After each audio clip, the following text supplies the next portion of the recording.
In this quick video, I'll show you how to replace the internal battery in your Chevy Equinox key fob. This process is really easy to do and it'll take you under 5 minutes. The only things you'll need to get it done are a regular flathead screwdriver and one CR2032 battery. Now, if you'd like to get one of these batteries online, you can go check out the link in the description. That link will take you over to Amazon where you can get this particular battery for just a couple of dollars. And just checking here. Yes, so most of you out there might have a version that looks like this, but it doesn't have this trunk button. It's the same thing. We call this the simple key fob, and you probably have the three button version. It doesn't matter which one you have. It's the same device, and the process to open it up is the same, and they take the same battery. So no matter how many buttons you have on this thing, just follow along. And as I said, we'll get a new battery in there in under 5 minutes. So let's get right into it. The first step is just to find the little opening on the bottom of the key fob here. Right along the seam, there is a little indentation. We're going to take our flathead screwdriver, insert it in there. And once you feel it kind of stuck, you're just going to give a gentle twist.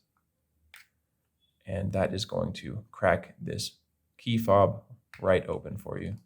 Once you have it open, don't worry if it's kind of falling apart on you. That's what we want.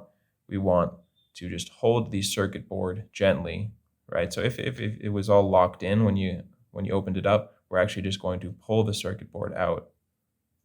Not the rubber component, but just the circuit board. See if I can get this out for you. There we go. Make sure the rubber is sitting back in there nicely, and now we can just work over here on the battery. You can take your flathead screwdriver and just kind of push on the bottom of the battery. Pull it out with your fingers, and there we go. Now we have it. We can dispose of our old battery, take our new CR2032, and when you're putting it in, make sure the positive side that has the text and the plus sign is facing up. So you will just slide that back in there, facing up, positive side up, and now we can take the circuit board, take the front of the device that has the rubber over here, and just drop it in there. Push it down so that it's sitting all the way in its housing, and all we need to do from here is just click the back section of plastic on there. So just line it up nicely and squeeze, and with that you are finished and good to go.